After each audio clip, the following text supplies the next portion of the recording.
ही चित्रक वनस्पती आहे, श्वेत चित्रक आहे. इथे पांढऱ्या रंगाची फुले आलेली दिसतात बघा. सायंटिफिक नेम प्लम्बॅगो झेलेनिका असं आहे. तर उपयुक्तांग जे आहे तर चित्रकाचं मूळ वापरतो आपण औषधात. उपयुक्तांग मूळ.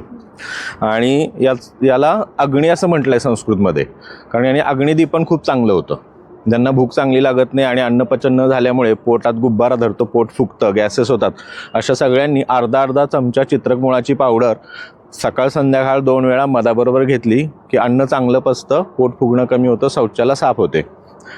आणि ज्यांना वारंवार संडासला जावं लागतं, आव होते, पोटात गुडगुड होते, अशा कंडिशनमध्ये ज्याला आपण संग्रहणी म्हणतो, तर त्या संग्रहणीमध्ये एक वाटीभर ताकाबरोबर सकाळ संध्याकाळ 1-1 ग्रॅम पावडर दोन्ही जेवणानंतर घ्यायची किंवा जेवणाच्या मध्ये, म्हणजे समान काळी घ्यायची.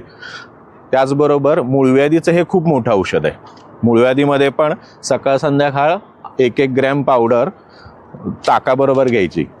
आणि फक्त ही पावडर घेण्यापेक्षा वावडिंग, नागरमोथा आणि चित्रकमूळ असं कॉम्बिनेशन करून ती पावडर 1-1 चमचा जर दोन्ही जेवणाच्या आधी आपण ताकाबरोबर घेतली तर मूळव्याध पूर्ण बरी होते.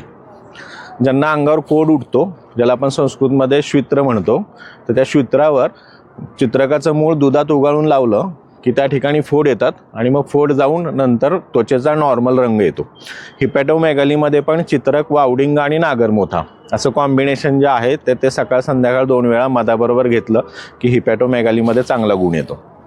त्याच जोडीला अंगावर जे पित्त उठून खाज येते, तर त्याच्यामध्ये 1-1 ग्रॅम चित्रक मूळची पावडर दोन्ही वेळा दुधाबरोबर घ्यायची.